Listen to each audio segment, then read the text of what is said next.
de nos messages, c'est il envoya la parole et la parole est guérie. Amen. Gloire à Jésus. C'est le thème de notre message. Nous allons aborder aujourd'hui l'aspect de la maladie. Mais de quel type de maladie s'agit-il? Amen. S'agit-il d'une maladie dans l'âme, dans l'esprit ou dans la chair? Gloire à Jésus. Il est important qu'un enfant de Dieu soit instruit de sorte que on arrive à faire la différence entre les différentes maladies de notre vie. Amen. Un homme qui ne travaille pas, il est malade. Amen. Une femme qui n'enfante pas, elle est malade. Une femme qui a un âge de se marier et qui n'est pas dans un foyer est malade. Amen. Maintenant, comment, par l'évangile, pouvons-nous expliquer tout cela? Quand on vit dans un foyer qui est instable, il y a une maladie quelque part qui est rentrée dans le foyer. Amen. Maintenant, comment la parole de Dieu peut-elle guérir cette maladie? Amen. Il est très important que nous arrivions au travers de la parole à pouvoir expliquer les différents types de maladies dont nous sommes victimes. Amen, amen. Tous, quelque part, on a été malades. Et quelque part aussi, nous continuons toujours de souffrir de ces maladies. Mais un temps, il faut que cela s'arrête. Amen. C'est pour cela que Christ est arrivé. À ses maîtresses, nous avons reçu la vie, la guérison. Nous avons été sauvés. Amen. Donc il faille que la parole de Dieu éclaire notre vie. La parole de Dieu arrive à apporter une solution à notre âme, arrive à apporter une solution à notre esprit, à notre vie. Amen. Gloire à Jésus. Gloire à Jésus. Beaucoup parlent de maladie, beaucoup parlent de démons, beaucoup parlent très souvent des sorciers. Oui, le sorcier est à la base de ma situation. Le sorcier est ceci. Alléluia. Les démons ceci, Satan cela. Mais moins on parle des blessures intérieures. Alléluia. L'Église aujourd'hui doit traiter d'abord les blessures intérieures, parce que je pense que chaque personne qui est sortie de sa famille, qui est arrivée dans une église, quelque part a subi une blessure. Amen. Et la réparation de ces blessures, ce n'est pas par les démons, non. En chassant les démons, non. La réparation de ces blessures, ce n'est pas les microbes, non. Alléluia. Les blessures intérieures doivent d'abord trouver une solution dans notre vie avant de pouvoir marcher ou continuer dans la marche que Christ nous a prédestinée. Quelqu'un qui est guéri intérieurement, il a beaucoup plus de force à pouvoir lutter, à pouvoir se battre, à aller même de l'avant. Amen. Mais quelqu'un qui est fragilisé à l'intérieur de son âme, il a du mal à se lever. Il a du mal à lutter. Il a du mal à combattre. C'est pour cela que la Bible doit traiter les blessures. Nous devons traiter les blessures. Afin que la parole vienne te guérir, il faut que d'abord la blessure qui est à l'intérieur de toi puisse être pensée et totalement guérie. Gloire à Jésus. Et c'est ce que nous allons traiter ce matin. Et on va aller dans Ésaïe 1, verset 6. Je lis la parole du Seigneur en Ésaïe le chapitre 1 à partir du verset 6. Oui. De la plante du pied jusqu'à la tête, rien n'est en bon état. Ce ne sont que blessures, contusions et plaies vives qui ont été ni pensées, ni bandées, ni adoucies par l'huile. Alléluia. Amen. La Bible dit de la plante du pied. Amen. De la plante du pied jusqu'à la tête, rien n'est en bon état. Regardez, il y a 2 points. Et la Bible nous dit, ce ne sont que blessures. Ce ne sont que blessures. Contusions et plaies vives qui n'ont été ni pensées, ni bandées, ni adouci par l'huile. L'huile, c'est quoi? L'huile, c'est l'onction. N'est-ce pas? L'huile, c'est la puissance de Dieu. Donc, la parole est en train de nous dire, la blessure que tu vis depuis des années, la frustration dans laquelle tu es, le mépris, le rejet dans lequel tu es depuis des temps, ça n'a pas été pensé.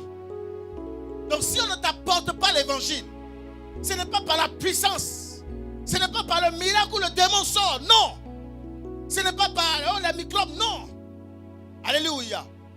Mais je crois à une chose ce matin, que le Dieu que nous servons, Jésus-Christ de Nazareth qui est venu et qui est mort sur la croix, a la solution de ce matin de ces blessures. Alléluia. Et par définition, une blessure intérieure est une atteinte morale due à une affreuse réalité. Ce choc dans l'âme subie peut se manifester sur deux éléments. Le premier, le caractère. Le deuxième, le comportement. Amen. Nous comprenons que si nous avons des blessures, nous vivons avec ces blessures et il n'y a pas eu le brisement, il n'y a pas eu la réparation, il n'y a pas eu la guérison. Et depuis des temps, nous sommes chrétiens, assis dans la maison de Dieu. Et par moments, le caractère que nous avions à cause des blessures antérieures revient au galop, soit dans le foyer, soit dans le travail, soit dans la vie quotidienne, soit dans les familles respectives ou même dans l'église. Alléluia. Et nous voyons les réactions de ces blessures. Et aujourd'hui, le Seigneur veut apporter une solution à ces blessures. Les causes sont nombreuses. Par exemple, dû à un deuil, une perte brutale d'un être qui nous est cher. Un mari, je vous couvre tous du sang de Jésus ce matin.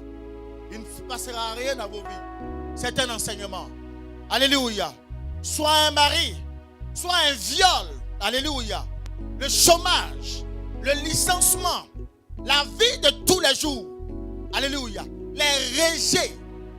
Une femme qui a été violée, ce ne sera pas une très bonne épouse si ses blessures ne sont pas pensées. Alléluia. Elle va vivre tout le temps la peur. Elle va vivre l'angoisse. Elle sera toujours dans la crainte. Elle va juger les hommes. Quand bien même un arrivera avec une bonne intention, elle va croire que c'est pour encore manifester ce qu'il avait été une oppression dans sa vie par le passé. Gloire à Jésus. Une femme qui est violée et qui après est tombée enceinte de son violeur. Vous imaginez-vous l'enfant qu'elle va avoir? Quel sera l'état de l'enfant? L'enfant sera-t-il de manière psychologique totale? Sera-t-il correctement assis ou non? Alléluia. Tout cela devient totalement difficile. Si ces blessures ne sont pas réparées, c'est une personne qui est en danger avec la société. D'abord avec la société, avec elle-même, avec son entourage. Ce sera totalement difficile. C'est pour cela que la Bible doit traiter les blessures intérieures. Le caractère des uns et des autres que nous voyons aujourd'hui, ne les accusez pas. Vous ne savez pas leur passé. Quand on voit une femme prostituée aujourd'hui, on ne sait pas comment elle est tombée dans la prostitution. Quand on voit aujourd'hui un homme ou une femme qui a viré et qui est parti vers une autre possibilité avec un homme pour un homme ou une femme pour une femme, on commence à apporter un jugement. Mais faut-il comprendre ce que la personne a vécu? C'est les blessures intérieures. Alléluia. Tant que la blessure intérieure n'est pas guérie, la personne passera 20 ans à l'église, elle ne sera jamais guérie. Nous devons traiter les blessures intérieures. Gloire à Jésus. Alléluia. Frère, se sentir mal aimé dans la société, l'hostilité de l'environnement, alléluia, peut nous envoyer des blessures intérieures. Se retrouver dans un statut de solitude du moins. Du jour au lendemain, on est entouré, on a une femme, on a un homme, et on se retrouve sans même le vouloir, sans même le demander. Un bon matin, nos affaires sont dehors. On se dit, mais le ciel nous tombe sur la tête. Mais où vais-je partir? Comment, qu'est-ce qui doit se passer? Moi qui étais assis chez moi, qui avait un chez moi, qui mangeait quand je le souhaitais et qui faisait ce qu'il souhaitait parce que j'étais chez moi. Aujourd'hui, je me retrouve à la rue. Comment vais-je m'arranger? Où dois-je aller? Et vous voyez, la personne vit un traumatisme. La personne vit une blessure intérieure par le fait d'une personne qui a eu un mauvais jugement de sa personne. Donc automatiquement, quand l'enfant est venu à l'église, l'enseignement ne lui a pas été porté. La vérité n'est pas dans sa vie. Jésus n'est pas dans sa vie. La personne vivra avec l'angoisse, avec les blessures intérieures. Quand bien même on viendra vers lui pour dire, viens, nous on peut te faire du bien en t'apportant de l'aide, la personne dira non, vous allez m'apporter de l'aide, de même pour me rejeter. Gloire à Jésus. Le rejet est un facteur. La répulsion est un élément fondamental, un facteur des blessures intérieures. Le manque d'amour, un état de non-acceptation d'un individu où personne ne veut accepter l'autre. On est constamment en train de rejeter l'autre. Un enfant non désiré par les parents. Alléluia. Il vit un rejet et l'enfant est martyrisé par l'attitude. Vous allez voir que l'enfant va se renfermer. L'enfant ne cherchera pas à s'ouvrir, à dialoguer, à trouver une solution. Mais la seule solution que pouvait trouver l'enfant, c'était la base familiale. Mais si la base familiale rejette l'enfant, parce que l'enfant n'a pas été désiré, pour lui, l'enfant n'est pas, du moins l'enfant n'est pas bien né, il n'est pas né dans les conditions qu'il aurait souhaité. Mais comment pouvez-vous penser, alors que vous-même, quand vous êtes venu au monde, vous ne pouvez même pas imaginer quel était le moment que vos parents souhaitaient vous avoir. Non. Gloire à Jésus. Donc vous voyez, l'enfant va vivre la frustration pendant des temps. Et il est à l'église, renfermé sur lui-même. Il ne sait à qui parler. Rejeté, calomnié, insulté, diminué, rabaissé. Chaque jour, chaque enfant, cet enfant aura du mal à avoir une carrure d'un gagnant. Pareil pour un homme, pareil pour une femme. Alléluia. Les blessures intérieures. Nous parlons de guérison, nous parlons de miracle. Mais le premier miracle auquel nous devons avoir d'abord accès, c'est la blessure intérieure. Si tu n'es pas guéri intérieurement, je peux déclarer une parole dans ta vie, la parole aura un effet dans ta vie. Mais cette parole ne va pas demeurer parce qu'à l'intérieur de toi, la blessure intérieure n'est pas réparée. Christ n'a pas pris totalement la place. La volonté de Christ, c'est qu'il prenne totalement la place dans ton cœur. C'est à partir de là que nous pouvons espérer aller de l'avant. Alléluia. Alléluia. Alléluia. Nous avons vu dans la Bible, dans 2 Samuel 13, verset 12. Dis-moi ça rapidement, mon fils. David Tamar. 2 Samuel 13, à partir du verset 12. Oui. Je lis la parole du Seigneur. Elle lui répondit, mon frère, tu me déshonores pas. Mon frère, pardon. Amon. Ne me déshonore pas. Ne me déshonore pas. Car on n'agit point ainsi. On ne couche pas avec sa soeur. En Israël. En Israël. Ne commets pas cette infamie. Ne commets pas cette infamie. Le fils de David va coucher avec sa propre soeur de sang. Et pendant ce temps-là, la soeur est en train de pleurer. Elle agonise. Pardon, mon frère, ne fais pas ceci, ne fais pas cela. Parce que c'est une infamie. La famille, elle ne va pas quitter la famille. Ça va être une marque qui va totalement briser ma vie de femme. Ne le fais pas. Alléluia. À partir du moment où la relation n'est pas consentante, c'est un viol. Elle s'oppose, elle refuse et il insiste. Et il a commis. Imaginez-vous une telle femme. C'est tellement que Dieu vous a prédestiné. Quand vous la voyez dans sa carapace, c'est la femme prédestinée pour vous par Dieu, parce que quand vous la regardez, votre cœur retentit à l'intérieur. Mais vous vous rendez compte que cette personne vit avec une blessure à l'intérieur d'elle parce qu'elle a été violée par son propre frère. Son frère l'a déshonoré. Mais comment pouvez-vous imaginer une telle femme? Quelle sera sa place dans le foyer? Est-ce que je parle à quelqu'un ce matin? Alléluia. Bien-aimé, souvent, nous acceptons nos enfants via le sexe. Moi, je souhaite avoir une fille. Je souhaite avoir un petit garçon. Parce que je ne fais que des filles ou des garçons. Donc, le prochain va être une fille ou un garçon. Et donc, quand c'est le contraire de ce qu'on avait souhaité, déjà à l'intérieur de nous-mêmes, il y a la non-acceptation de l'enfant. À l'intérieur de nous. La Bible dit, c'est au travers de ton cœur que vient la bénédiction, n'est-ce pas?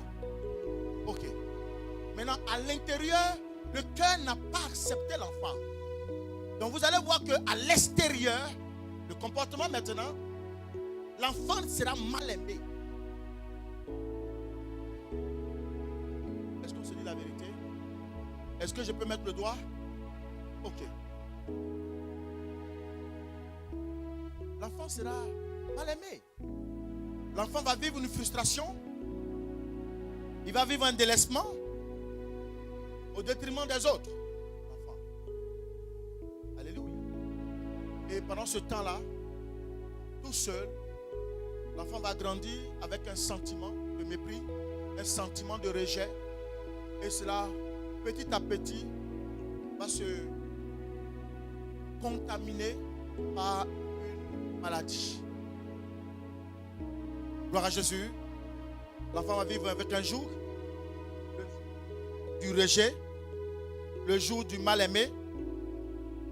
Et au fur et à mesure, l'enfant vit des frustrations à l'école. Il est retranché sur lui-même.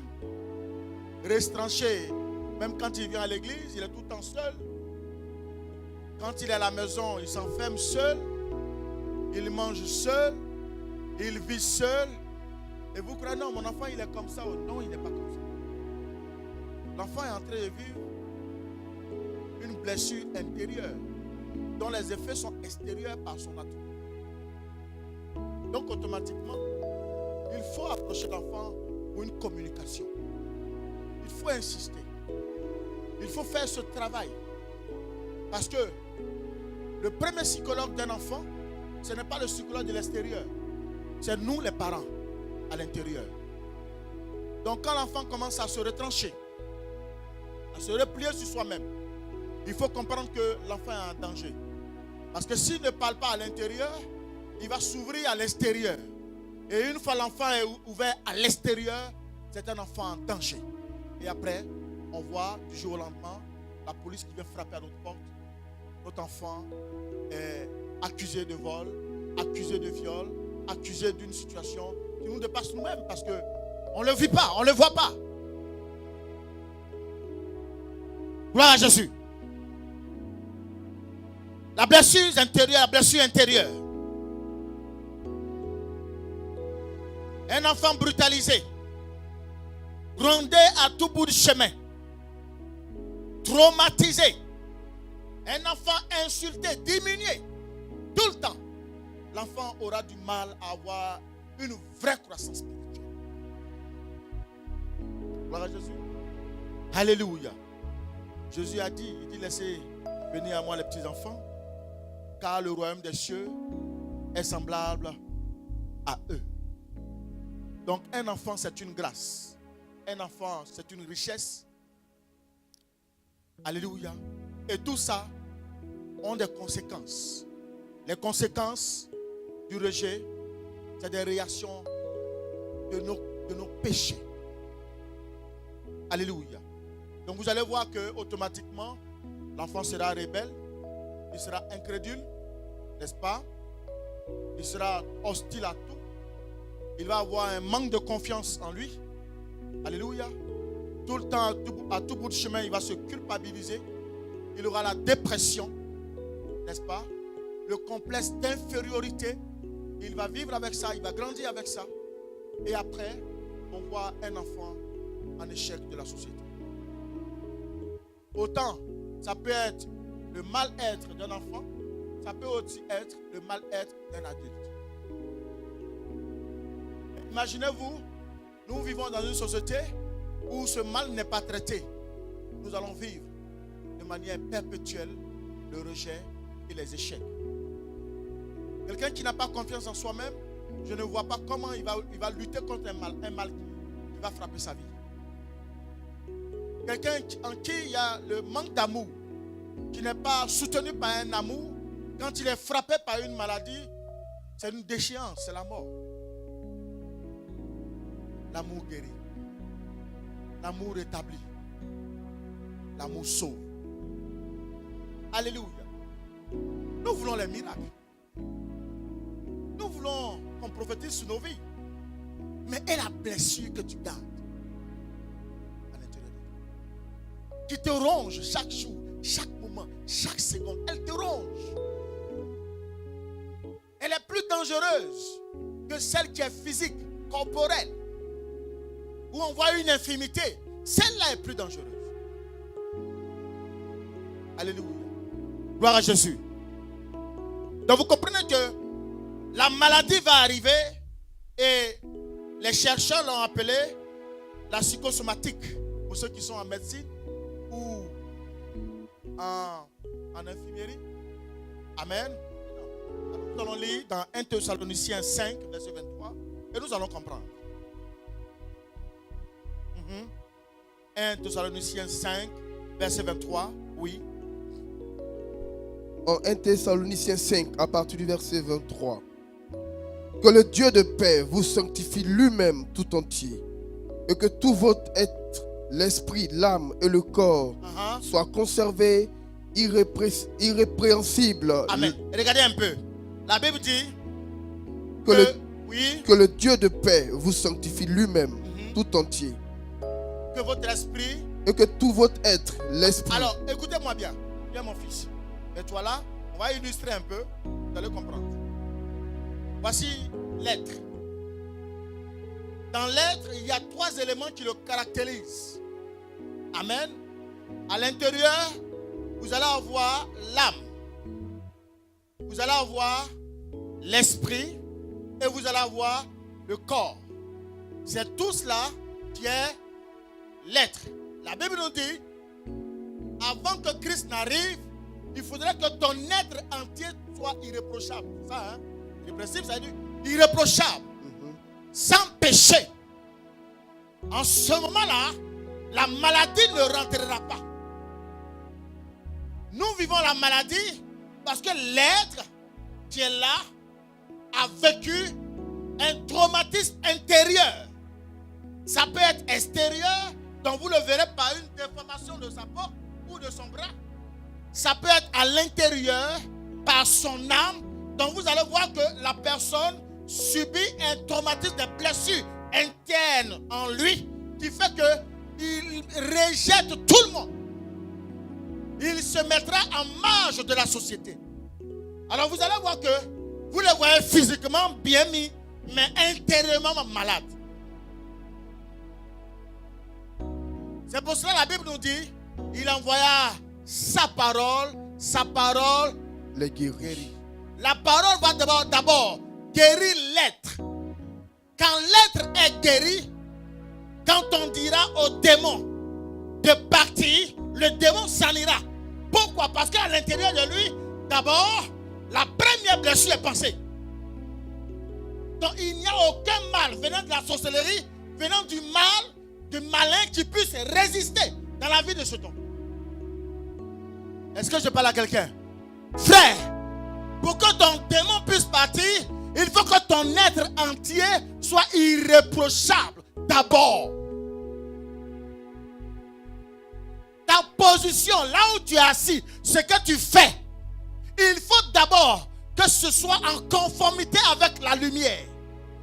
Ce soit en conformité avec la parole de Dieu. Ce soit en conformité avec Jésus-Christ de Nazareth. Quand on dira à un démon, je prends autorité au nom de Jésus, quitte sa vie, le démon partira. Amen. Mais si la vie que tu mènes est contradictoire, est contraire à la vie de Jésus, aucun démon ne partira. Est-ce que j'explique bien? Est-ce que je parle ce matin à quelqu'un?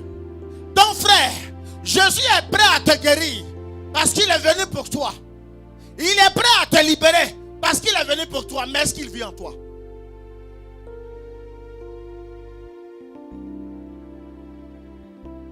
Est-ce que les actes que tu poses ne s'opposent pas à ce que Jésus veut faire dans ta vie? Alléluia. Gloire à Jésus. Mon fils, reprends un peu la lecture.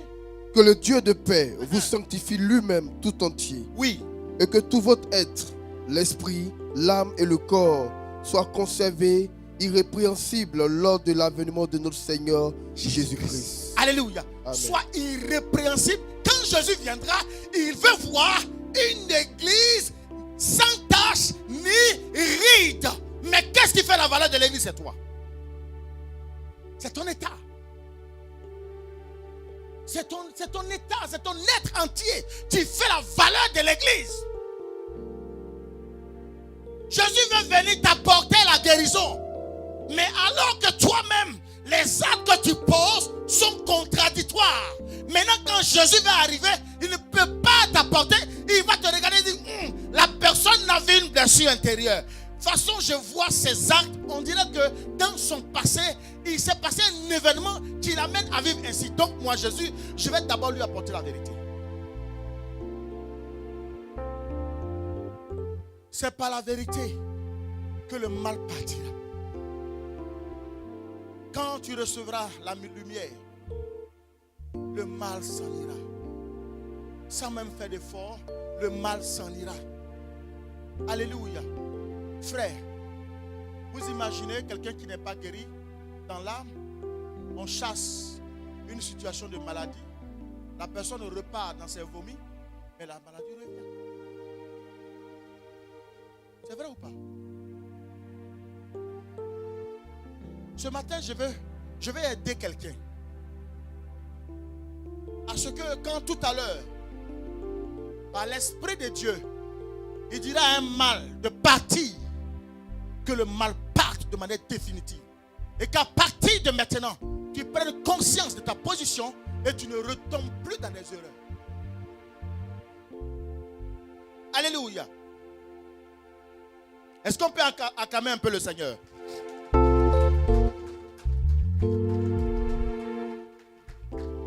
Donc tout à l'heure, je parlais du moins de maladies psychosomatiques. Amen. Quand on parle de psycho, c'est l'âme. Et quand on parle de soma, c'est le corps. Donc la maladie va venir. Vous allez vous rendre compte que l'homme est un esprit qui a une âme et qui vit dans le corps. Viens mon fils. Voici l'homme. Son âme vit dans son corps. Est-ce que vous voyez un peu? Donc quand la maladie va chercher, la maladie cherchera à d'abord toucher son âme. Quand l'âme est touchée, le corps subit soit une transformation, la personne est amaigrie, ou la personne a une vie, a une démarche un peu déformée par rapport à l'initial. Gloire à Jésus. Donc, à l'intérieur de ce corps, il y a l'âme, il y a aussi l'esprit. Amen. Suivez mon raisonnement. Vous allez comprendre. Merci mon fils, mets-toi à côté. Alléluia. Donc, vous allez voir que le corps, d'abord, c'est la partie, comme je l'ai expliqué, qui met l'homme en contact avec le monde extérieur. C'est par ton corps que je sais que... Bon, voilà. Ça, c'est le corps. Amen. L'âme, c'est la partie immatérielle de l'homme qui le rend conscient de lui-même et le distingue des autres. Gloire à Jésus. La façon dont la personne agit, on dit non, cette personne a des gestes déplacés. Amen. C'est que, on dirait que son âme a subi une situation qui le rend un peu... Voilà. Est-ce qu'on comprend un peu? Est-ce qu'on comprend un peu? Gloire à Jésus. Ça, c'est l'âme qui détermine ça. Amen. Ok. Donc, nous allons comprendre que l'âme a 3 fonctions. Amen. La première fonction, elle est intellectuelle. L'âme. Regardez comment vous êtes important. Tout ça sort de la Bible. Hein? Comment vous êtes important. L'âme va avoir la première fonction intellectuelle. La deuxième fonction affective. Les sentiments, les émotions, la joie, le plaisir. Tout ça sort de l'âme. Amen. Quand vous voyez quelqu'un trop qui agit par l'émotion, on dit qu'il faut toucher son âme. Quand tu vas lui offrir les fleurs, tu vas toucher son âme. Le non va se transformer en oui. Amen. Hein? Il faut lui faire des cadeaux. Très souvent, il faut lui faire des cadeaux. Touche son âme.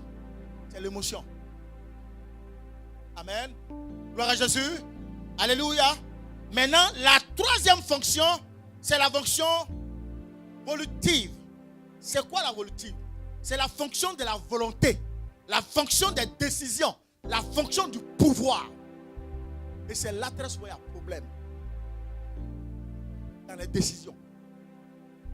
Amen. Vous voyez, il y a des personnes qui sont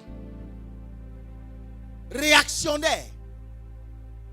Quand il y a une situation, tu ne prends pas le temps de l'analyse, de la réflexion. En fait, tu ne prends pas le temps de faire appel à l'intello. Puisque l'intellectuel est dans l'âme. Donc, il ne va pas faire appel à l'intello. Mais il va réagir sur le coup. Ça, c'est une décision émotionnelle. C'est l'âme qui le permet. Mais imaginez-vous, une telle personne a subi une blessure ou bien des blessures dans son âme. Trahison dans le foyer. Amen. A subi tous les traumatismes, insultes, rabais, tout ce que vous pouvez imaginer. La personne sera toujours sur cette décision, comme ça, sur ce qui vit. La défensive à tout bout de chemin. Amen. Et la personne, puisqu'elle n'est pas guérie, elle va colporter cela partout où elle sera. Dans la société, la personne sera toujours en train d'avoir des réactions destructives. Amen. Puisque ces réactions seront négatives. Toujours, c'est-à-dire la personne voit toujours le mal, même s'il y a le bon. Partout la personne est toujours, tu as vu ça?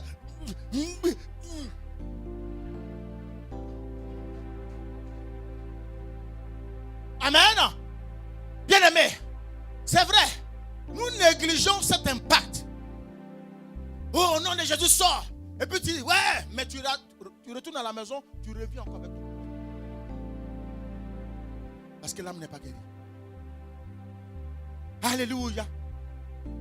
Et c'est des personnes qui vont garder des événements qui sont passés depuis 15 ans.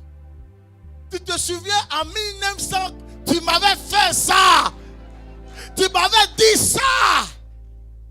Frère, avec une telle personne, on ne peut rien construire dans l'avenir. Une personne qui est toujours en rétrospective de ce qui s'est passé dans les années antérieures, tu ne peux pas construire une vie abondante avec le Seigneur, avec cette personne. Alléluia. C'est pour cela il est utile, très important, pour qu'on aide, que par l'évangile, par l'écriture, on aide la personne. Est-ce que je parle à quelqu'un ce matin? Est-ce que tu es avec moi ce matin? Alléluia. Bien-aimé, il y a eu tellement de situations qui ont fait que la vie des enfants de Dieu, c'est-à-dire que, voilà, on ne sait plus. Alléluia. Et voilà, quand la personne vit, Kafa, sorcier, il y a souris ici, sorcier, c'est toi le sorcier. Depuis que tu es rentré dans ma maison là, ma maison est bizarre, mon enfant est dormi. Non, pardon. C'est des émotions. Et c'est des personnes qui arrivent dans l'église à qui on ne parle pas. Hein. Non. Ils voient plus clair que le pasteur lui-même. Amen. Oui. Ils ont infiltré l'église.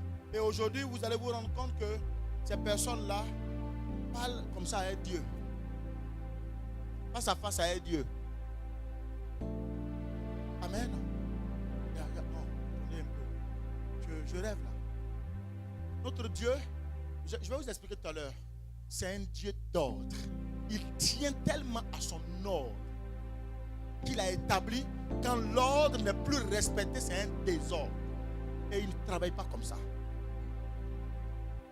Alléluia. Regardez un peu, viens là mon fils. Le jour que je prends l'huile, je dis mets-toi à genoux et puis je le consacre. Amen. Il devient une autorité. Pasteur, autorité. Je peux lui dire, voilà, j'ai ouvert une Alexa de Bethesda, va là-bas, je t'établis. Il peut prier pour un malade, le malade guérit là. Est-ce que vous voyez un peu? Ok. Mais quand je suis là, son autorité diminue.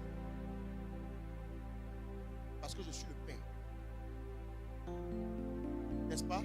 La Bible dit, dans Proverbe 20, verset 20, quand un enfant maudit son père et sa mère, sa lampe s'éteint. Vous voyez un peu? Beaucoup d'enfants de Dieu, quand ils viennent dans les églises, au lieu de rester tranquille pour écouter l'évangile, apprendre auprès de celui qui est le premier que tu as trouvé là. Jésus était plus élevé que Jean-Baptiste, mais comme Jean-Baptiste est venu le premier, c'est à lui que d'abord le ministère a commencé. Qu'est-ce qu'il a fait? Il est venu, il s'est mis en bas de Jean-Baptiste. Gloire à Jésus.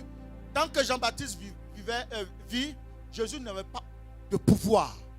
Bien aimé, vous voyez des personnes qui vivent ce genre de frustration, dans des décisions émotionnelles. Quand ils arrivent dans les églises, ils disent Dieu leur parle. Dieu leur parle. Et tu les vois, rakakakakakakaka. Maintenant, là où il faut avoir le discernement, rentre dans sa vie en tant que tel. Pas de travail, pas d'argent, pas de mari, pas de maison, pas de foyer, rien. Tout est zéro. Notre Dieu ne fonctionne pas comme ça.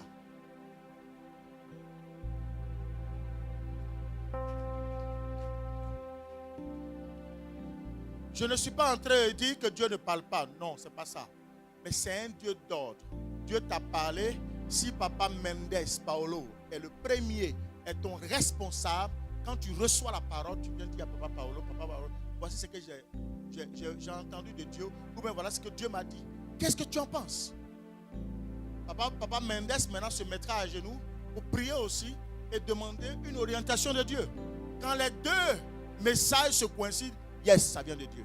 C'est pour cela que la prophétie, quand elle viendra, il faut l'éprouver. Est-ce que je parle à quelqu'un ce matin? Dieu m'a dit dans les écrits, faites attention. Les gens qui arrivent, ils sont dans le peuple. Dieu m'a dit. Vous voyez, tu es en train d'aider quelqu'un, mettre la personne sur un bon chemin pour que la personne reçoive la vie. Quand ils viennent, Dieu m'a dit, ils désorientent la personne alors qu'ils n'ont pas la solution, puisqu'ils n'ont pas l'autorité sur la personne. Et dans le monde spirituel, ils n'ont aucune autorité. Et maintenant, la brebis est laissée pour compte. Vu qu'elle a désobéi, elle est devenue maintenant un rebelle à son père qui est en train de lui donner la voix. La personne va maintenant à la mort. Et quand la personne est dans l'agonie, il n'y a personne. Faites attention. Quand tu es assis quelque part, dans une maison, tu n'as pas mal à la tête, les enfants ne sont pas malades, Tu manges, tu dors, tu travailles, tu as une petite voiture qui te prend à un point A, point B. Quand tu te lèves le matin, glorifie Dieu. Amen. Le trop de mouvement, quand il y a trop de mouvement dans la vie d'un enfant de Dieu, c'est pas bon. C'est pas bon. C'est un mauvais signe. Dieu, c'est un Dieu d'ordre. Assieds-toi, reste là où tu es. Si tu as eu ton époux, s'il est un peu tordu, à partir du moment où il est ton autorité, respecte son autorité. On va arriver là-bas. On va arriver là-bas. Il faut que je vous parle. On va arriver là-bas. Amen. Va bénir mon fils. Est-ce que tu peux acclamer le Seigneur? Ce matin, je veux. Tout à l'heure, on va prier. On va faire des grandes choses tout à l'heure. Alléluia. Amen, amen. Donc, vous voyez que la personne va vivre. Quand l'âme, vous allez voir que j'ai parlé de l'âme. Donc, l'âme va entendre une nouvelle. Ah, les calomnies. On m'a dit, j'ai vu, je l'ai vu, à Château-Rouge, bras dans bras, avec, hey, toi tu es où ton mari là, je l'ai vu ici, ta femme, je l'ai vu ici, ah, quand je suis là à Abidjan, je l'ai vu dans un bâti, oh. Mon frère, pardon, on t'a envoyé, quel est le but que tu veux atteindre? Quel est l'objectif que tu veux atteindre? Maintenant, regardez un peu. L'âme va recevoir l'information. Et quand l'âme reçoit l'information, souvent l'information est mal traitée par l'âme. Parce qu'il y a 3 éléments qui vont intervenir. La décision, le pouvoir, l'émotion. Amen, amen. Comment l'âme va traiter maintenant l'information? J'agis, je le frappe, ou bien je la chasse. Alors, vous comprenez que quand automatiquement l'âme reçoit l'information, il faut maintenant que cette information soit traitée. Donc, vous allez voir, vu que la personne vit ça à l'intérieur d'elle. Tout va bien? Oui, ça va. Bonjour, bonjour. Chérie, il n'y a pas besoin de tout. Ça, c'est l'âme, au fur et à mesure, en train de faire quoi? En train de traiter l'information. Cherche maintenant une occasion pour frapper. Alléluia. Donc l'information est venue. On dit on t'a vu. On m'a dit oui que on t'a vu. Maintenant il faut que ce soit traité. Gloire à Jésus.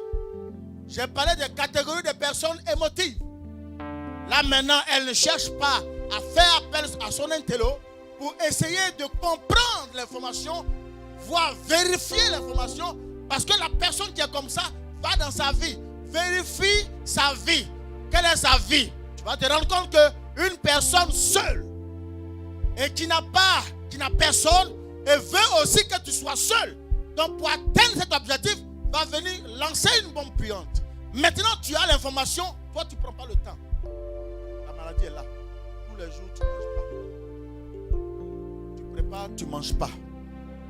Quand tu vas au travail, tu es dans les soucis. Tu ronronnes toi seul. Murmure toi seul. Le monsieur est là. Lui, c'est pas quand il te va. Chérie, ça va? Jésus est roi.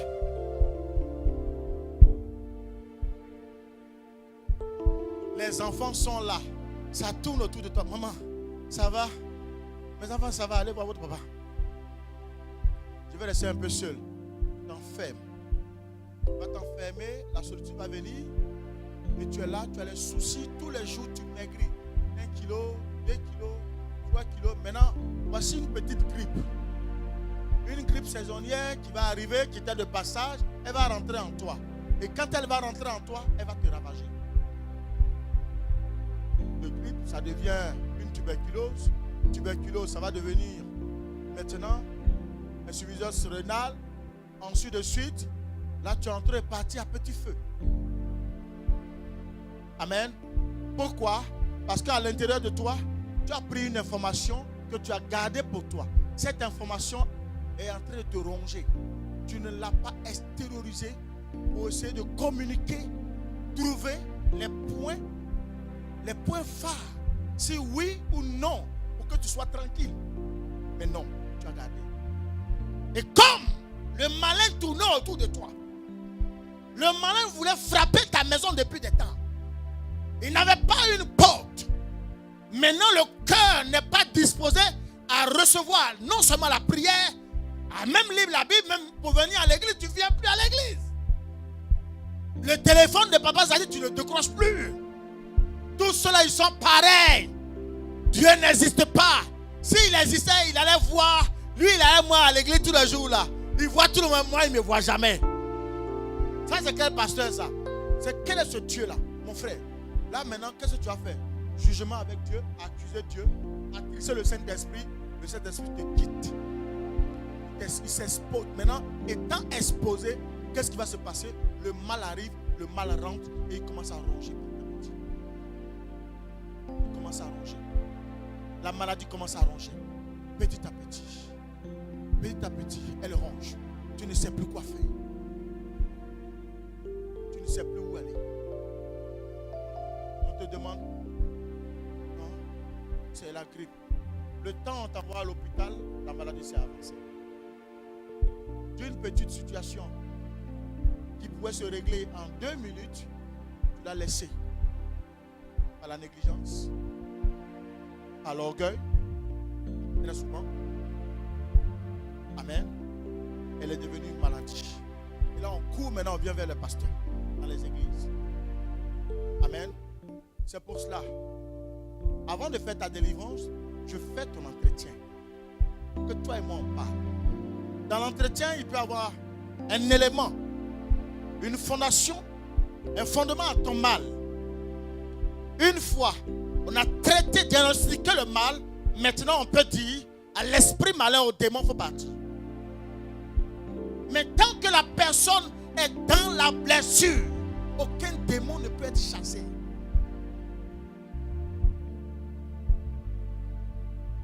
Alléluia. Gloire à Jésus. Gloire à Jésus. Donc vous allez voir, la personne va subir toute forme de malformation, des soucis. Et les soucis vont engendrer la stérilité. Amen. Les soucis vont engendrer l'infidélité. Ça va engendrer les disputes. Et on va tendre vers le divorce. Pire encore, la pauvreté. Amen. Tout ça, c'est parce que nous avons gardé à l'intérieur de nous-mêmes des informations qui ont détruit notre âme. Nous n'avons pas extériorisé. On n'a pas communiqué. Et ça a commencé à nous ronger. 1 Pierre 5, versets 6 à 7. Je lis la parole du Seigneur en 1 Pierre 5, à partir du verset 1. Versets 6 à 7. 6 à 7. Oui. Humiliez-vous donc sous la puissance main de Dieu, afin qu'il vous élève au temps convenable. Et déchargez-vous sur lui de tous vos soucis, car lui-même prend soin de vous. Regardez la grâce du Seigneur. Amen. Regardez la grâce. Dieu nous dit de faire quoi? Humiliez-vous donc sous la puissance main de Dieu, afin qu'il vous élève au temps convenable. On est malade parce qu'on n'est pas humble. Amen. Celui qui n'est pas humble est rempli d'orgueil. Donc du coup, c'est une porte ouverte à la maladie. Gloire à Jésus. Je vais parler un peu du cas du foyer. N'est-ce pas? Le foyer. Vous voyez, dans la prospérité, le foyer occupe 75%. N'est-ce pas? Ce que j'appelle prospérité, c'est la vie abondante. Le foyer occupe 75% et les 25 autres pourcents sont divisés du moins en plusieurs départements. Mais juste le foyer, parce que c'est un département auquel Dieu est très sensible. Ce département, du moins, il parle de son alliance. Ça révèle son alliance. Donc, il est très attaché au foyer. Je vais parler un peu au foyer. Amen. Il y a beaucoup de foyers qui sont foyers dans la bouche, mais qui sont malades dans l'âme. Amen. des foyers, aux yeux des hommes, on peut dire que c'est un foyer. Ah, moi j'ai 25 ans, 30 ans de mariage, mais c'est 30 ans de dispute, de coups de poing, de bagarre. 30 ans aussi de trahison. 30 ans d'infidélité. 30 ans d'insoumission. 30 ans de désordre. Amen. Où les deux, on ne sait plus qui est l'homme, qui est garçon, qui est femme. Dans le foyer. Amen. Amen. Oh, dites amen. On ne sait plus qui est l'homme, qui est la femme. C'est vrai ou c'est pas vrai? Tout le monde veut décider. Tout le monde veut porter la culotte. Tout le monde veut avoir l'autorité. Amen. Souvent le garçon change, il devient laide et c'est la femme qui prend l'autorité. Pour Dieu, c'est un désordre. Pour Dieu, c'est un foyer qui vit dans une malédiction. Je vais vous l'expliquer dans la parole. Et si vous voyez aujourd'hui que les foyers ne bougent pas, les enfants subissent les échecs de nos propres actes, je vais vous l'expliquer tout à l'heure. Alléluia. Parce que nous le colportons dans l'église. Amen. Nous le colportons dans l'église. Et dans l'église, nous devons être des modèles. Nous devons être des témoignages pour le monde. Mais si nous ne respectons pas ce que Dieu a mis en place, ça devient un foutoir. Et c'est difficile de les rattraper. C'est pour ça que il y a beaucoup d'échecs dans les foyers. Pauvreté, échec. Les enfants, personne n'a eu bac. Personne n'a pu avancer. Tout est cloué. Tout ce qu'on met en place s'écroule. Pourquoi? Parce qu'il y a eu le désordre. L'autorité n'est plus respectée, n'est plus à sa place. Rien n'est plus à sa place. Et c'est la conjugaison. Et ouais, malheureusement, c'est nos propres, c'est les enfants qui en subissent. Les enfants copient sur nous. Parce que nous sommes leurs modèles. Quand ils vont dehors, tu vas voir. Si tu me touches, tu vas voir. Il a appelé mon père. Mais ton père n'a pas l'autorité. Quand il va venir, qu'est-ce qu'il va faire? Il va dire, oh, c'est rien, il va partir. Il ne pourra même pas te défendre. Il va dire, oh, Marguerite, ton enfant t'appelle là-bas. Mais ce n'est pas Marguerite qu'on veut, c'est toi. Amen. Gloire à Jésus. Amen, amen. Soyez très attentifs. Je veux aider. Amen. La Bible dit que l'homme est l'autorité de la femme. C'est ça, non? Gloire à Jésus. On va lire 2 versets. 1 Timothée 2, verset 12. 1 Timothée 2, verset 12. Je lis la parole du Seigneur en 1 Timothée 2, à partir du verset 12. Je ne permets pas à la femme d'enseigner ni de prendre de l'autorité sur l'homme, mais elle doit demeurer dans le silence. Très bien. Ça, c'est le premier verset. Paul dit, il ne permet pas à la femme de faire quoi? D'enseigner, ni de prendre de l'autorité sur l'homme, ni de prendre de l'autorité sur l'homme. Mais elle doit demeurer dans le silence. Mais elle doit demeurer dans le silence. Alors, il faut comprendre une chose. Ça n'a rien à voir, je reprends encore. Ça n'a rien à voir avec l'évangile. Ça n'a rien à voir. Ne faites pas de confusion. À cette époque-là, les femmes étaient au devant des fausses adorations. N'est-ce pas? Les femmes étaient au devant des fausses adorations. Donc quand Paul est venu là-bas, à porter l'évangile, il instruisait son fils Timothée. Moi, Paul, ça dépend de moi. Vu ce que j'ai vu, vu que la femme n'a pas la sagesse, elle n'a pas la connaissance requise pour diriger, alors qu'elle se met derrière toi. Qu'elle se met derrière vous. Vu la façon dont elle est en train de faire les incantations de ce qui se passe là-bas en Macédoine, je préfère, moi Paul, que la femme ne prêche pas l'évangile. Parce qu'à l'époque, en Macédoine, à cette époque-là, c'est la femme, quand on doit aller les dieux, les faux dieux, Astarté et autres là, quand ils doivent aller faire leur adoration, c'est les femmes qui font leur culte. Les hommes sont derrière, et puis c'est les femmes qui font le culte. Quand Paul a vu ça, il a été choqué. C'est pour cela qu'il a dit, ça ne tient qu'à moi. La femme ne doit pas prendre la parole dans une assemblée, elle doit s'instruire auprès de son mari, n'est-ce pas? Si elle ne comprend pas, qu'elle demande à son mari. Ça n'a rien à voir avec lui. Est-ce qu'on a compris? Dans ce que nous faisons, il y a un contexte dans lequel le verset est dit. Maintenant, beaucoup prennent ce qui les arrange et ils tordent le cou du verset. Ça n'a rien à voir.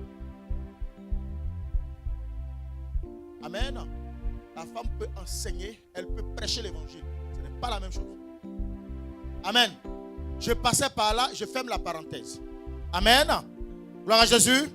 Ensuite, nous allons aller dans 1 Corinthiens 11, à partir du verset 1 à 3. C'est celui-là qui va m'intéresser.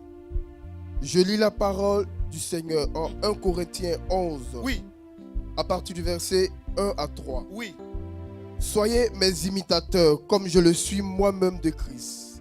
À partir du verset 2. Oui. Je vous loue de ce que vous vous souvenez de moi à tous égards et de ce que vous retenez mes instructions telles que je les ai données.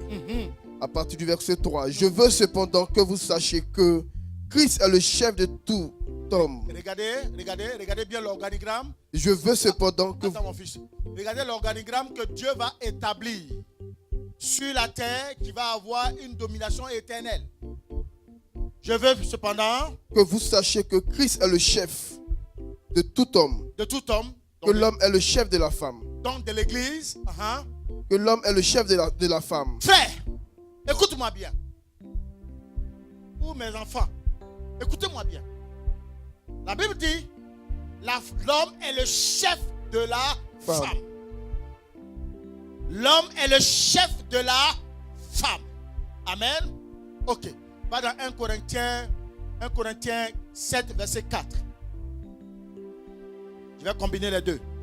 1 Corinthiens 7, à partir du verset 4. Oui. La femme n'a pas autorité sur son propre corps. Regardez un peu. La femme n'a pas autorité sur son propre corps. Oui. Mais c'est le mari, et pareillement, le mari n'a pas autorité sur son propre corps. Très bien, on va s'arrêter là pour l'instant.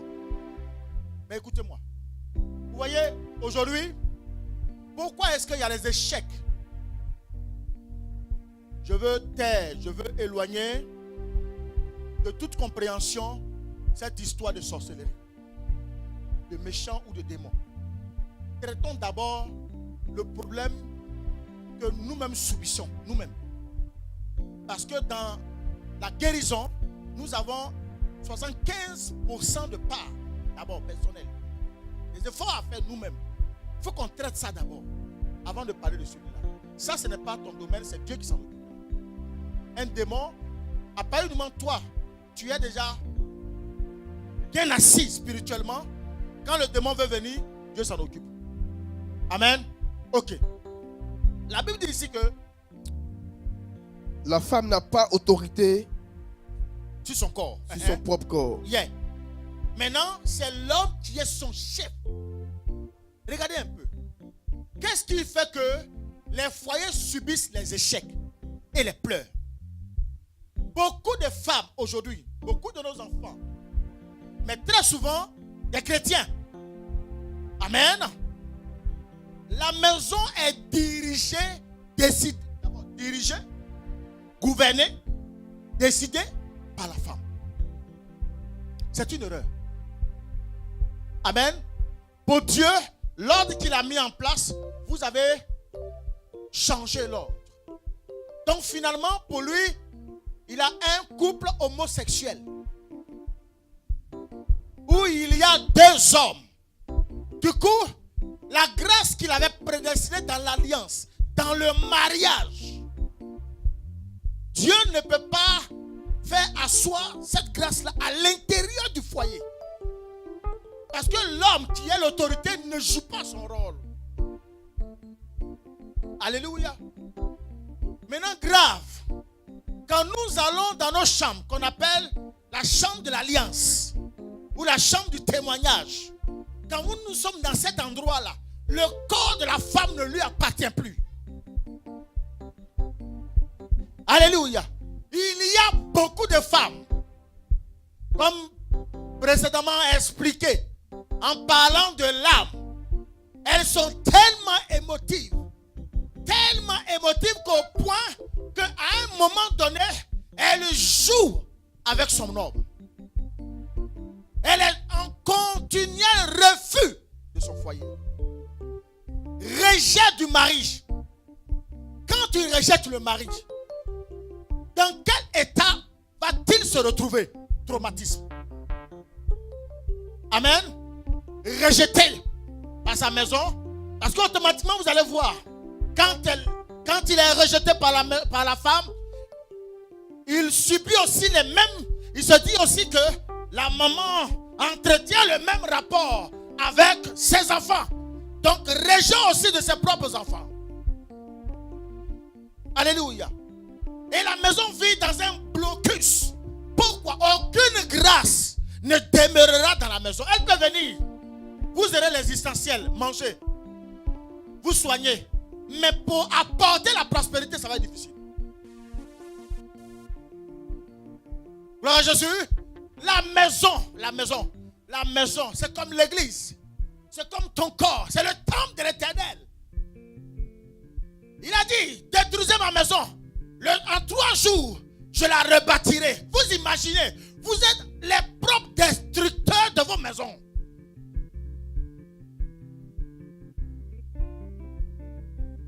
L'homme n'a plus sa place.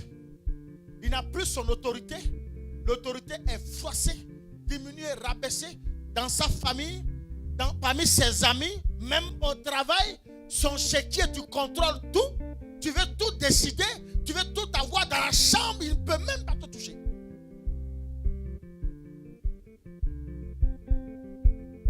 C'est dans ça maintenant on va calculer. Non, on va faire 1 jour. On va faire 2 jours. Non, pourquoi? Bien-aimé, laisse-moi t'aider. Je crois en ta réussite. Je crois en ta réussite. Ouais, une maison posée, bien établie sur l'évangile, c'est une maison montante comme ça. Et c'est les enfants qui évoluent comme ça. Très bien. Quand il y a un étranger, dès que l'étranger arrive, il sait que le couple a un problème. C'est vrai, non? Parce que il y a des personnes qui sont très émotives, qui ne savent pas cacher leurs émotions. Il faut que tout l'entourage sait qu'il y a problème. Il veut qu'on règle. Donc il va parler. Amen. Ça casse le foyer dans un élan d'évolution. Ça casse le foyer. Les échecs sont perpétuels. Du coup, pour Dieu, vous vivez illégalement. Même si vous êtes marié devant Dieu, mais dans les prescriptions, dans les attributions, le rang des attributions ont changé. Donc pour Dieu, il ne se reconnaît pas dans ce foyer. On peut avoir un mari qui a un QI peut-être 1. Ou que toi, tu as fait de grandes études et que tu as une grande place dans la société. Amen. Ça peut arriver. Mais le pouvoir doit être donné à l'homme. La responsabilité de la gestion, de comment les choses vont se faire à l'extérieur, à l'intérieur, c'est l'homme qui en prend les décisions. Quand bien même les enfants savent cela, ils vont venir vers maman. Avec cette maman qui a un peu. Les enfants aussi, faites attention, ils sont très hypocrites. Ils aiment bien mélanger les couples. Amen. Donc, comme ils savent que c'est papa qui a un peu, c'est maman qui a un peu, on vient vers maman. Maintenant, si toi, tu n'as pas compris la chose, allez voir votre père. Quand c'est comme ça, va voir ton père. Va voir ton père, va voir ton père. Mais si tu ne le fais pas, l'enfant va toujours continuer à venir voir maman. Donc, maman, papa sera comment? Méprisé. Il est dans sa maison, il est méprisé.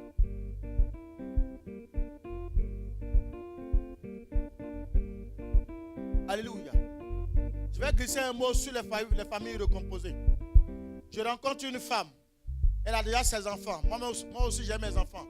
La règle sera la même. La règle ne changera pas. Il n'y a pas un enfant en or Et puis l'autre enfant là, il est autrement. Non. Diamant ou bien argent. Non. Les enfants que nous avons, quand nous nous sommes rencontrés, tous nos enfants sont en or. Est-ce que je parle à quelqu'un?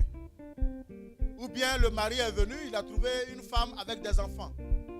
Et c'est les enfants maintenant qui prennent les directives dans la maison. On ne peut pas parler à tes enfants. Œufs. Ils sont devenus un œuf. De peur que si on lâche l'œuf, ça se casse. Donc le mari est dans ta maison, mais il est froissé, chiffonné. Ta vie ne connaîtra jamais un bonheur. Amen. Et donc, là, la conséquence aussi, c'est la porte ouverte à la maladie. Quand elle va rentrer, Dieu l'aura permis. Pour que tu comprennes. Jusqu'au point que tu reviennes et que tu te repens. Tu redresses les choses. Dieu te reprend. Alléluia. Mes enfants, nous commettons beaucoup d'erreurs. Il y a des femmes qui attrapent le col de leur mari. Tu n'as pas non plus le droit de la frapper. Amen. Bien-aimé, elle vient, elle attrape le col de son homme devant les enfants.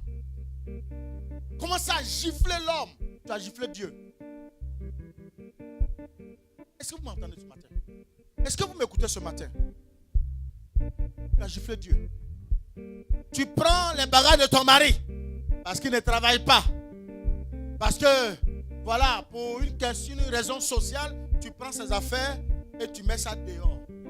Tu as chassé l'âme de tous les hommes qui allaient rentrer dans ta vie. Amen. Ce qui fait que tu connais une insécurité dans ta vie conjugale. Parce que les gens vont venir, ils vont partir. Ils vont venir, ils vont partir. Tant que tu n'as pas fait rentrer ces affaires, ils vont venir, ils vont partir. Je vais parler aux enfants de Dieu ce matin. Il y a beaucoup d'enfants de Dieu qui ont commis beaucoup d'erreurs. Et ces erreurs-là nous contaminent dans les églises. Le péché, c'est contagieux. Tu ne te répands pas de ça. Ton intérieur n'est pas guéri. Ton âme n'est pas guérie. Ta blessure n'est pas guérie. Tu vis avec la blessure. Tu n'as partagé cette blessure avec personne. Et tu es là, tu ronronnes tout seul. La maladie te ronge. Le cœur n'est plus prêt à recevoir la parole, la présence. La puissance de Dieu ne peut plus rentrer. Elle sera éphémère dans ta vie. Amen. Les projets sont dans la famille. L'homme met en place un projet pour pouvoir faire avancer la famille. Mais vu que la ceinture, c'est la femme qui la porte, que va-t-il se passer? Dieu a les projets et la femme a mis le pied dessus. Elle a maudit le projet. Le projet ne peut pas avancer. Est-ce que je parle à quelqu'un? Est-ce que je parle à quelqu'un? Beaucoup de foyers, beaucoup de vies, surtout en France ici. Beaucoup de vies ont été brisées. Amen. Je t'en prie. Si quelque part, tu as eu à blesser un homme et que tu as mis ses bras dehors, quel que soit l'acte qu'il t'a posé, quand tu sortiras d'ici, appelle-le, demande-lui pardon. Colossiens 2, versets 14 à 15. D'accord. Colossiens 2, versets 14 à 15. Il a effacé l'acte dont les ordonnances nous condamnaient et qui subsistait contre nous. Amen. Amen. Quelles sont les ordonnances? Quels sont les actes? C'est les actes. Ça, ce n'est pas un démon. Hein? Amen. Ça, ce n'est pas affaire de dire que mon père veut me bouffer. Non. Ton père même peut vouloir te bouffer. Mais quand toi-même là, ta vie spirituelle est bien rangée, tu peux convertir ton père à devenir chrétien. Dans le vouloir te bouffer, ou bien te faire du mal, c'est l'ignorance, c'est le manque d'amour qui l'a mené à avoir la sorcellerie. Maintenant, étant dans ce domaine de sorcellerie, toi, tu as rangé ta vie. Les attaques, il va attaquer lui-même, il va se rendre compte que finalement, il ne peut plus. Il va ouvrir la bouche pour te parler. Dis, papa, viens, je connais quelqu'un qui va te guérir. Parce que très souvent, qu'est-ce que Dieu va faire? Dieu va permettre une maladie, une situation dans sa vie où il a besoin de prière. En ce moment-là, le Père, il ne refuse pas la prière. Hein? Parce que là, il a peur de mourir. Amen. C'est là que tu sautes sur l'occasion, tu dis, Papa, est-ce que tu veux accepter le Seigneur? Il dit oui. Le jour où il a dit oui, qu'il a accepté le Seigneur, c'est le jour que Dieu a signé pour la conversion de cette personne. Laissez les démons tranquilles. Mais la Bible nous dit, les actes dont les ordonnances nous condamnaient, Dieu les a offensés. Quand tu as viré quelqu'un de la maison, tu peut-être qu'il ne paye pas le loyer, il ne travaille pas. Mais tu savais qu'il ne travaillait pas. Oh. Ou bien, non, ouais, moi il ne fait pas enfant, moi je vais faire enfant. Boum, tu vis la personne. Mais prie pour la personne. Alléluia. Quand tu vas te lever pour aller vers la personne, pardon, je te fais du mal. Je te demande pardon. Je te fais du tort. Pardon, pardonne-moi. Fais d'abord ta part. Parce que le problème c'est quoi? Pourquoi aujourd'hui ici à Paris, il y a beaucoup de femmes qui sortent de foyer en foyer, qui rentrent de foyer en foyer? Tu as fait mal. Ou bien, tu voulais le papier du monsieur, tu l'as blagué, vous êtes partis ensemble, il y a eu la grossesse, toi tu gardes la grossesse. La personne n'était certainement pas prête, mais tu gardes la grossesse et tu lui dis finalement, moi je veux l'enfant mais je ne te veux pas. Non, c'est dans l'église même qu'il est plus dangereux. Tu gardes l'enfant parce que l'enfant est susceptible de donner les papiers. Derrière l'enfant, tu fais un calcul de quoi? Comment on appelle ça? CAF, yes, c'est ça. Amen. Là, comme ça, tu vas avoir la CAF. Donc, 1 CAF, 2 CAF, 3 CAF, 4 CAF, et puis tu es assis, mais là, CAF.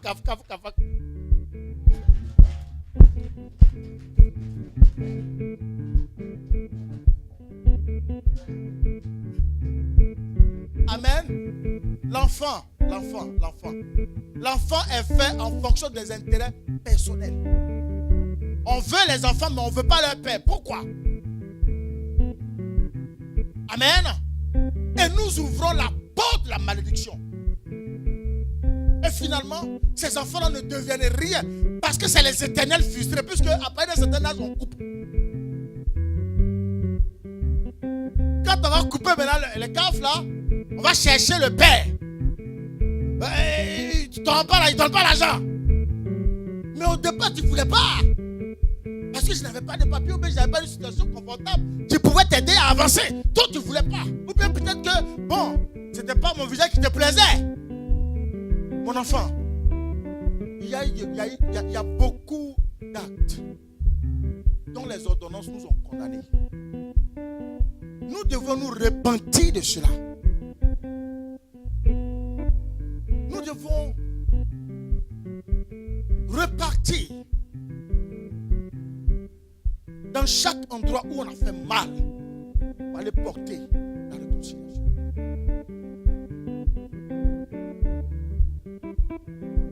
Jésus a dit, il a effacé l'acte dont les ordonnances nous condamnaient et qui subsistait contre nous. Et il a détruit en le clouant à la croix. Comprends par là que si tu le fais, tu es guéri. Vous allez voir, derrière une réconciliation, il y a une paix intérieure. Maintenant, vous mes chers frères, mes chers enfants, vous voyez, il y a beaucoup d'hommes aujourd'hui, ils veulent être l'autorité. Amen. Mais cette autorité-là, c'est devant les gens. Et quand ils arrivent à la maison, ils sortent la Bible. Dans la chambre, ils sortent la Bible. Le corps de la femme appartient à l'homme. Amen. Oui, mais sois l'autorité partout. C'est vrai? Sois l'autorité partout. Va travailler. Mais toi, tu es couché, la femme a 4 boulots et elle se lève à 5h du matin. Sous peut-être que, voilà, quand tu vas chercher, tu n'as pas de travail, mais c'est faux. Même celui qui n'a pas les éléments peut travailler ici. Il peut. Tout est une question de volonté. Mais si tu vends ton autorité à ta femme, c'est toi-même qui as détruit ta famille, ton foyer, tes enfants. Parce que Dieu ne reconnaîtra pas tout ce que vous allez faire. C'est pour cela que les demandes sont Les demandes sont trop et il n'y a pas d'accomplissement. Les règles ont été changées. Tu as vendu les droits d'aînesse, comme Esaü. Tu as vendu ton autorité. Et il y a d'autres foyers. C'est la famille, soit du monsieur ou bien surtout la famille du monsieur qui décide dans le foyer. Pourquoi? C'est encore, le foyer est vendu. Tu prends l'affaire de ta femme là et puis tu envoies dans ta famille. Mais qu'est-ce que tu crois que ça va être? Tu as vendu ta femme. Maintenant, tu l'as vendu, ils vont l'acheter. Ils vont bien l'insulter devant toi. Quand tu vas parler, tu dis, oh, toi tu vas parler aussi. C'est ce que tu as dit là quand on est venu faire. C'est ce que tu voulais. Mes enfants, pardonnez. Vous voulez être guéris. C'est vrai. Dieu est capable d'apporter la guérison. N'importe quelle guérison. Ce matin, ça va se faire. Mais d'abord, je veux restaurer ton âme. Trop d'infidélité dans les couples chrétiens. Trop d'infidélité. Trop d'adultère.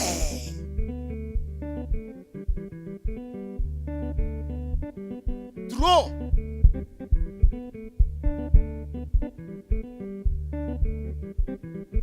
C'est ma mère. Amen. Trop d'adultère dans les foyers chrétiens. C'est même les foyers chrétiens qui sont victimes d'adultère. Parce qu'il y a la frustration dans les foyers. L'homme est frustré. La femme est frustrée. D'après, il m'a fait ça. Il va me voir. Moi aussi, je vais lui faire. Non. C'est pas ça.